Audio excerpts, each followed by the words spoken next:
Fitch Ratings has upgraded Nigeria's long-term foreign currency issuer default rating to B from B- with a stable outlook, citing robust economic reforms since June 2023. These include exchange rate liberalization, monetary policy tightening, and the removal of fuel subsidies, including deficit monetization. The agency expects improved FX market transparency and liquidity, supported by the central bank's new electronic FX platform, to reduce external vulnerabilities and sustain current account surpluses. Now, despite anticipated modest naira depreciation and high inflation, Nigeria's policy flexibility mitigates risks. And Fitch notes that a limited impact from U.S. tariffs also is in the offing as oil exports are excluded. And this morning from London, the United Kingdom, I am joined by Dr. Gospel Obele, who is an economist. Thank you so much, Dr. Obele, for joining me.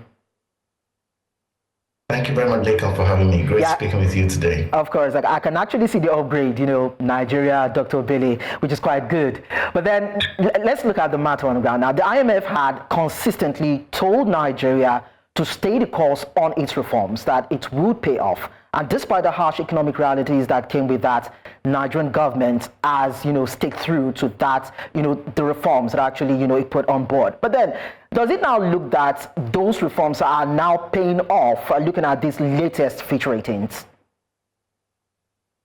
Yeah, thank you, Lekon, for having me today. It's been very interesting, having seen and watched how these reforms or these monetary policies have evolved, especially in the last 2 years. And one of the things we're seeing, right from the inauguration of the current president, Bola Ahmed Tinubu, is that there's been a gameplay of interest, and the interest has slightly tilted towards, establishing investors' confidence.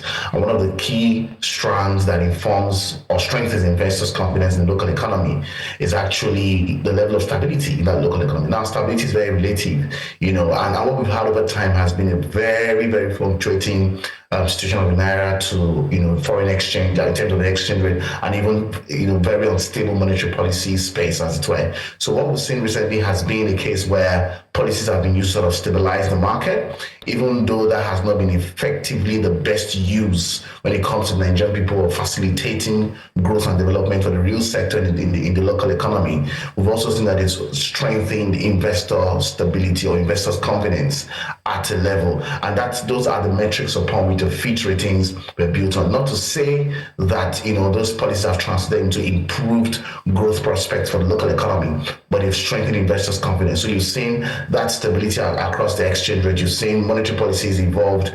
More recently, you've seen inflation dropped. However, the narrative around how the inflation dropped is a different question for another day, and due to the rebasing and all of that you already know of. So it's a gameplay of what are the metrics that will strengthen investors' confidence and help investors see the Nigerian local economy as a stable economy to invest in at the moment. And that's what this is all about to a very large extent, which is a plus on that side. However, it also comes with the diverse trade-off, knowing fully well the level of complexity the Nigerian economy is faced with on a daily.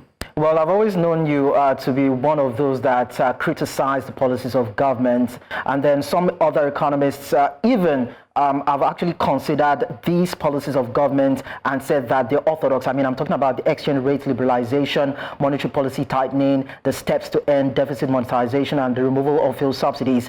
It seems as though you are still not having a conviction, but then some people will still look at the same matter and say the end justified the means, or some people even say the end does not need to justify the means. As long as we are seeing a bit of stability, then investors might be encouraged enough. I'd like to know what your standpoint is compared to how other people actually view the Nigerian economy. Yeah, it's a shared narrative. And investors look at what they want to look at, and to be quite frank, at the level of global investment, countries to a very large extent, or markets to a very large extent, are a game of numbers. You'll be surprised at that level. It's a game of numbers. And if you look at it from that context, the perceived stability, and that's my position actually, the perceived stability of the monetary policy dynamics in terms of exchange rate inflation that we see right now is to be able to gain investors' confidence. And that has, in all fairness, succeeded, when you look at the Fitch ratings. And also to put as a caveat there, that even Fitch has come out to say that their ratings are sort of like the most positive, in the global market of ratings, as the case may be. So technically, other peers who rate or who provide ratings at that level haven't really upgraded the Nigerian space, and that's because there are still strong deepening economics around how the monetary policy works in Nigerian economy. For instance, when investors finally bring in the money, they're still faced with a very harsh business environment. They're still faced with very clearly unstable. One of the reasons I've been seen to be a critic, of some sort, has been the fact that there has to be a fair balancing. And when I mean fair balancing, is that we're in an age of complex trade-offs. So you cannot really achieve some form of balancing across board, but it has to be fair. When I mean it has to be fair, whilst interest rates work of inflation and monetary policies are tilted to work for foreign and some domestic investors, it also needs to be tilted or to work for the real sector of stakeholders, the manufacturers, the everyday consumers. And to a very large extent, Nigeria is a very promising market of some sort, and that's why you see investors willing and ready. But however, when they bring investment in, they are faced with very clear local infrastructure challenges and all that. So it's been a perception game, and that's what I'm saying. I like you rightly the concept to rebase the inflation. I really haven't been of that, of that school of thought, because the actual inflationary numbers of the Nigerian economy are way more higher than we see, right now. But then again, the goal is to appease the international investor market, and which this has clearly or fairly succeeded in doing, And I will also put as a caveat, until we see consistent upward-looking ratings, not just from Fitch, probably from the S&P and a couple of others like that, or from Moody and Co. I wouldn't say we should take this as the hook, line, and sinker, way to go for the Nigerian economy. So what the government has quote unquote achieved with this is some sense of stability, but that stability has come with huge poor economics and local trade-offs.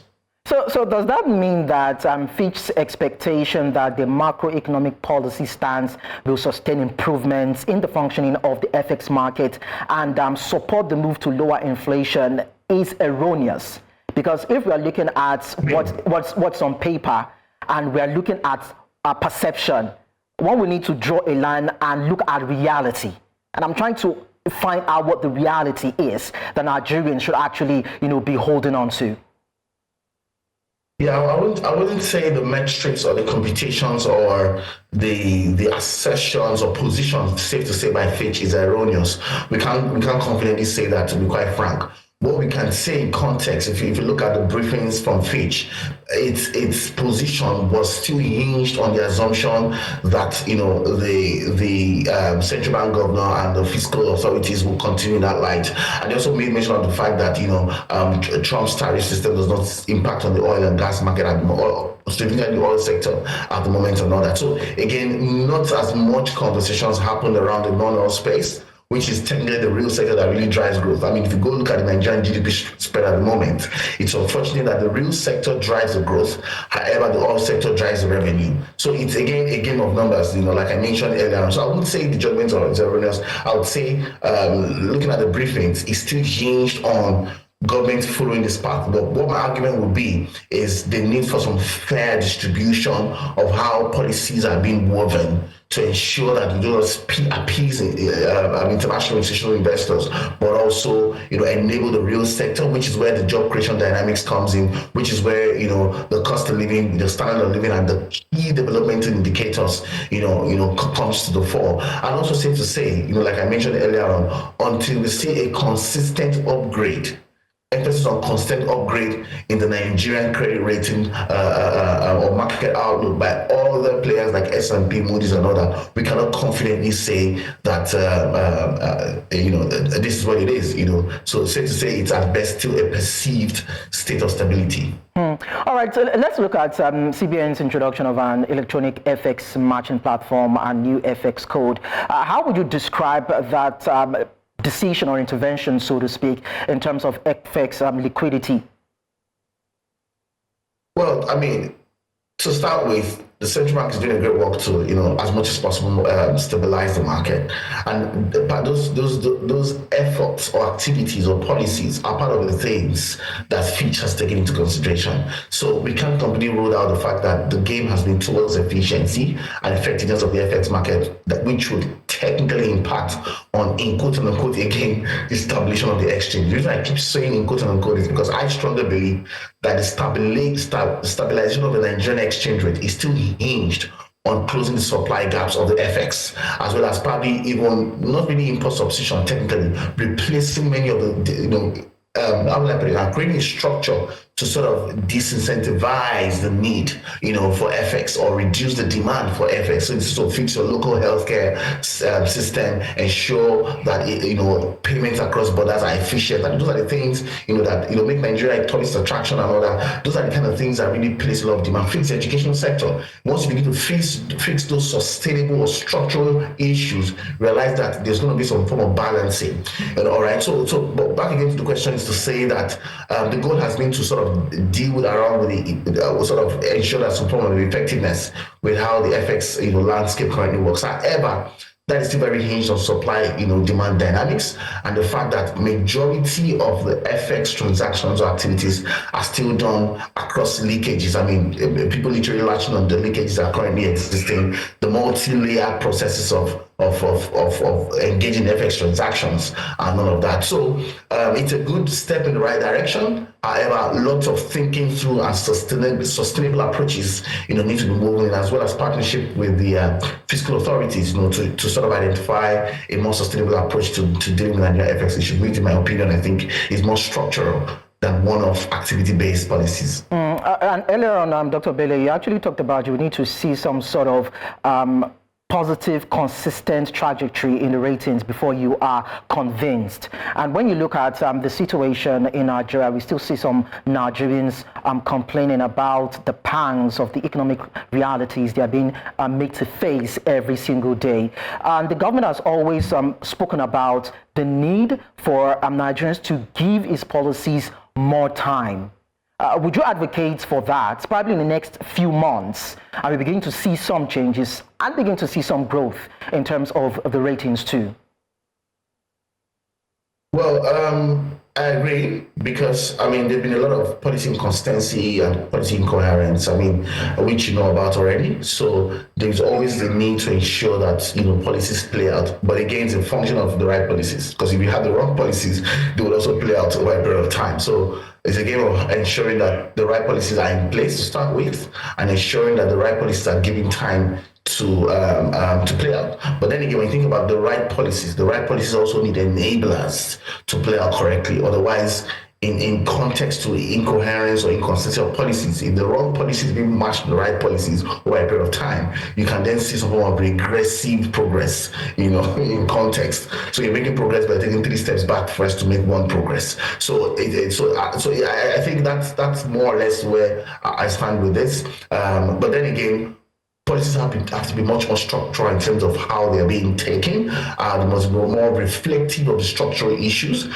They must be more intelligent in terms of they're developed to fix the structural issues. Now, until that has been done effectively over a period of time, I do not really think that we may really have a more sustainable way out of this challenge, and like I mentioned earlier on, until we see some form of consistent upgrades, we cannot confidently say that Nigeria is at that place of stability, in as much as there's a form of perceived stability from the investors' market. Well, we might not have gotten to the point of stability, but then, government's probably saying it's a work in progress. And when you talk about policy, the right policies, now I don't know if the GDP and the CPI rebasing for you is the right policy, because, other economists have come out to say that economic distortions are reduced, including near-term risks to macroeconomic stability. If you say that maybe the rebasing is not a right policy, but then some economists are equally saying that they are seeing empirical evidence that there have been some reductions in the calculated risks. Well, rebasing is not a bad idea. It's always good. Rebasing is always a good idea, because the truth is you need to be able to rework or rework your inflation basket. You need to be able to ensure that your numbers, your computations, the items are involved in all of those things. The metrics the weightings are done correctly and more reflective of how the markets are evolving. So rebasing is really crucial and all of that. But what where the challenge for me lies is ensuring that rebasing are not used as a tool to undermine the level of effort or the level of work that's required, to unlock growth and development at a level that works for the average Nigerian, at the level that works for MSMEs and all that. Now, and that's what has happened. You've rebased as a one-off.